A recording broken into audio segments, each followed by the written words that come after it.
All right, hey, welcome back. The Chris and Craig show, or really late of Chris and Yeah, Craig. My branding stinks, just name Craig. it something different every week. What's no Yeah, big. why not? Why not? Well, hey, if somebody wants to sponsor the show, I mean, Yeah, we'll call we it whatever can. you want us to call it, Yeah, and we'll we can be butcher the name K's. too. We can be K's cooking with Chris and Oh, Craig. You know? yes. Apologies, we got really excited because our YouTube show we do have Joe Castle, Kay's cooking, which man, lots to think about when you think It's about Kay. something. So Yeah, it went long, but that's okay. But we want to be short with this segment. There's a new hippo. Fiona has been like the star of the Cincinnati Zoo, and Fiona's parents got together, had another hippo, and they had a naming contest, and Fritz won the naming contest. I don't know, Joe. Craig. Pets, animals at zoos getting names isn't the biggest thing, but I'll tell you, we used to be this newsy show that would talk about all the crappy politics out there and everything. And when you got crappy news story days and when everything brings you down, there's all kinds of bad news. I don't know, maybe I'm getting old, Craig, but hey, naming hippos now has become fun news. Yay, naming hippos. We're not talking about the crap anymore. Yeah, it's a nice, fun story. It's pretty harmless. Fiona's very popular at the zoo. So why not have a naming contest for the offspring? It's pretty fun. They got a lot of votes, which means at the end of the day, they've put out their brand of being a popular zoo, and now people sort of have a stake in it if they voted. So maybe they might want to go and see Fritz. It's a good idea. I'll tell you, family and I got away for a couple days. With COVID, we couldn't go super far. Yeah, we were going to go to Nashville. It didn't work out the way, so we split the difference, went to Cincinnati for a few days. We were at the Cincinnati Zoo, and I'll tell you, Craig, a lot of people were hanging out around the Fiona section. Yeah, Just and it wasn't a crazy group of fans, not a lot of cheering or yelling, but people were sitting there. They were like, "Hey, this is what we've come to see," well, which isn't bad. I kind of like that. yeah. I mean, it's a nice. I think it's a lot better when you know when you're going there. You might want to see elephants or tigers or zebras or whatever, but it's probably even a little bit more special, especially for kids, when they actually read about Fiona, read about Harambe or whatever at the zoo, and here all of a sudden you have reasons to go to the zoo other than, well, let's just have something to do. Well, now you have something to do, but you also want to check out Fiona's new son. Yeah. Well, and think about that. If people don't remember, Harambe was a puppet gorilla down at the zoo. A boy or a child, I think it was a boy, fell over, and I think there was some fears. Harambe approached the boy. There was fears like, man, what's going to happen? And they made a decision to shoot Harambe just to save the boy. And man, that was controversial. And you talk about bad PR for the zoo. It was really bad PR for a while. And Fiona really hit at the right time because the zoo just got a bad name for a while, just based on decisions were made about Harambe. And man, Fiona really saved the zoo's PR for a long Yeah, time. well, definitely, and I think I think all zoos should sort of aspire to be like that with Fiona. Getting that one cute animal that people can kind of latch on to, and then you've built in that audience that wants to go see that animal. So, it's kind of brilliant marketing. When you're a zoo, yeah, you can sell the fact that it's a family outing and you have all these great exhibits, but then if you can centerpiece it around one particular animal, then you've really kind of sold your zoo to the masses. Okay, I I kind of wonder what is that animal at the Columbus Zoo. I'm not sure, to be honest with you. Yeah, I don't know.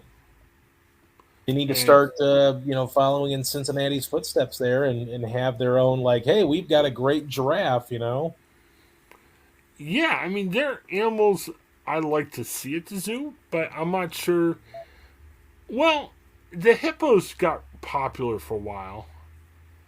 but I'm not sure if that was planned or Hmm. I don't know. Yeah, Maybe I like hippos. I'm not sure exactly what it is. So, and it would huh? be probably a good time for the Columbus Zoo to get a little bit of good PR going with some Yeah. of the issues that they've dealt with. So, you know, Yep.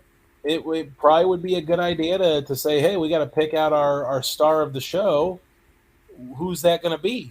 And it could be anything. It does not. That's the thing about the zoo is it doesn't really have to be like, oh, it's got to be a hippo, it's got to be a tiger, it's got to be this. It could be any animal that just has that personality, so to speak, that draws people in. I would imagine that is a conversation at zoos that don't have that star animal. Like, what animal can we hype up or Yeah, give a ton of PR? I mean, think about it, if you do like PR for a sports team or something, you're thinking about, oh, who's that player that has stories to tell? I'm yeah, at the zoo. I'm sure it's animals. Which animal yeah, has a story to tell? right, absolutely. Very interesting. Take a look at the story, see if there's anything else that jumped out about it. Um, what do you think of the name Fritz? I mean, I guess I'm not spending a lot of sleepless nights wondering about name of the animals, but do you think Fritz works? Well, it goes with the F name. Although I think a lot of people, I think I heard some chatter that maybe people wanted Shrek to be the name because Fiona from Shrek and Shrek, of course, were the main two characters in that movie. Although they were a couple, but some people I think were voting for Shrek. But Fritz is fine. Yeah, the head hippo keeper says, "Hey, it's Spunky's little guy's personality. That's why There you go. they're Yeah. saying Fritz." And I'll tell you too. You might sit there and say, "Oh, this is only important for the Cincinnati Zoo." Apparently, they got a spot in the Today Show Monday to announce the name choice. Okay. Yeah. I mean, well, they had votes over 223,000 votes from 60 countries. I mean, that's crazy. That's a lot of excitement that they generated, because of this naming contest and just the popularity of Fiona. Yeah, and they actually got on the Today Show the week before to talk about the sex of the hippo. Like, hey, it's a guy. Yeah. And then, hey, come back next week and tell us the name. So they got two segments on Today's Show. Man, Craig, with my experience in PR, one segment of Today's Show, you can Yeah. ask for a raise. Two segments, my goodness. You're now I'm sure VP. they're reaping the benefits of those appearances. So, oh yeah. You, you'll soon be able to rent private homes on the zoo for cheap. Oh, wait a minute. We can't talk about that. Oops, sorry. I wasn't talking about any particular zoo, just zoos in general. Oh Yeah. Yeah. well. Yeah. I gotta say, I am a member of the Columbus Zoo. We haven't been able to get out there that much this year. Okay. I need to try to go back. Columbus is very interesting. It's very. There's like an amusement park aspect to it. There's Mm. a big water park, and then there's the zoo. While like Cincinnati Zoo is just the zoo, so I don't know. Not sure what to say about that. So, Yeah. any other thoughts about the zoo? Have you been to Nashville Zoo? Is that nice? No, no, we haven't, but certainly something we want to do. When my wife and I were dating, we were very much into the zoos. We're big zoo people, but sadly, my kids are not into the zoos. They're No. into the rides at the zoos, Yeah. but Yeah. they don't care. We're like, we're gonna go see the animals, and they roll their eyes and no, mommy, daddy, no animals. I'm like, come on, it'll be fun. But they're not into it, so It's not for everybody. yeah, definitely not for everybody. All right, well, hey, let's do some promos. Just we got wrapped up in some other stuff. We haven't gotten to promo anything yet. Catching up, I was not posting as much on our podcast feed, so making sure we got all of our old podcasts up. So, Craig, I'll highlight a couple ones real quick. Paul Yanchek, he's a pastor. When he's not saying ridiculous things on podcasts with us, he's asked us to upload some of his sermons. We got a couple sermons from Paul if you're into that. Craig, Laura, and I talked about the pitch from Jerry the Seinfeld, where they first started pitching their show to NBC. That was kind of fun. It was a good episode.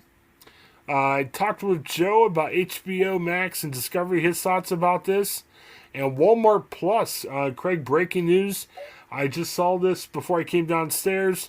Walmart signed a deal with Paramount. So if you've got Walmart Plus, you're going to get Paramount Plus as part of your deal. Okay, interesting. I don't know if it's going to be, if you'll have like a Walmart Plus app you'll throw in your Roku, or if it'll just be, hey, here's a free login, enjoy Paramount Plus. I don't know.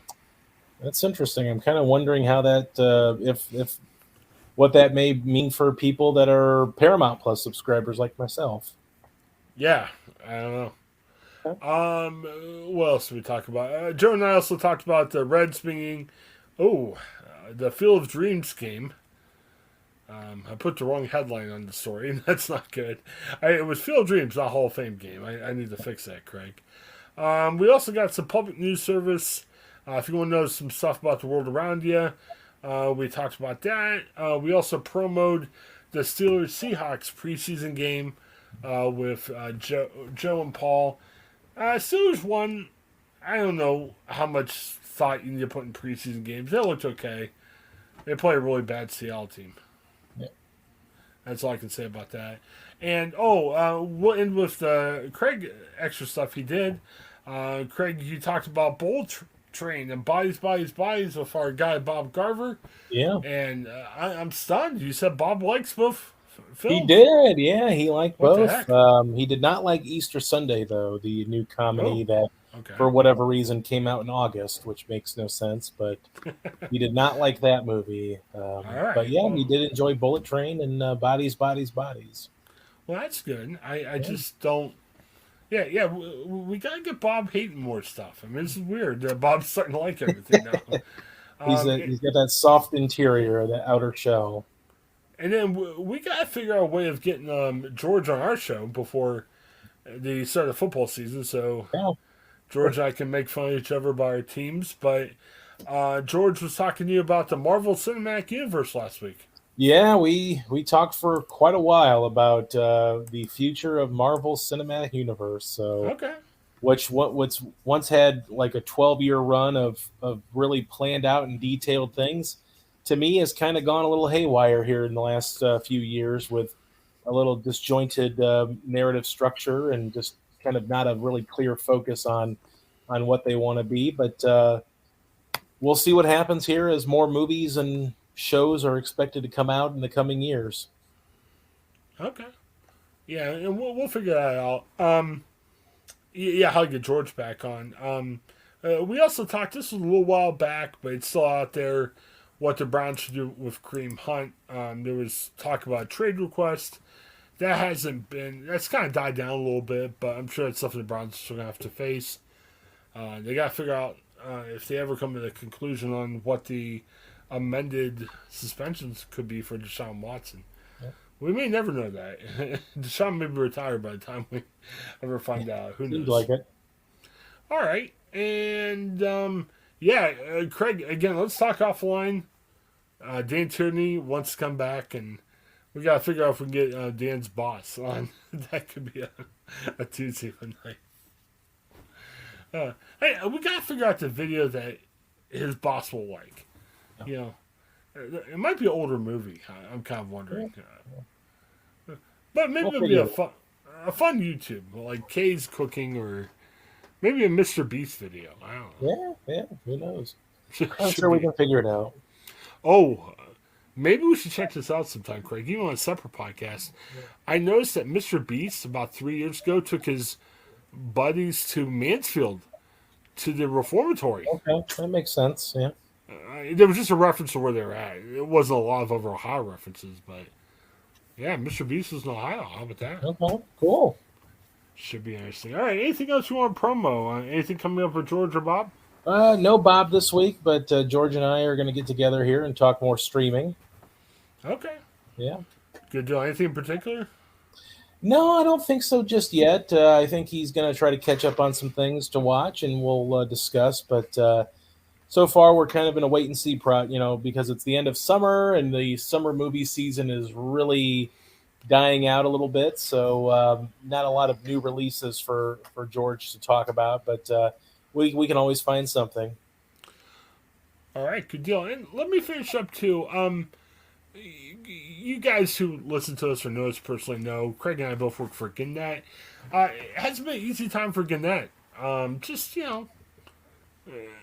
when it's owned by a company, you gotta make a certain amount of money. Or I mean, when it's owned as a public company, the shareholders want a part of it, which it stinks, but it's part of life.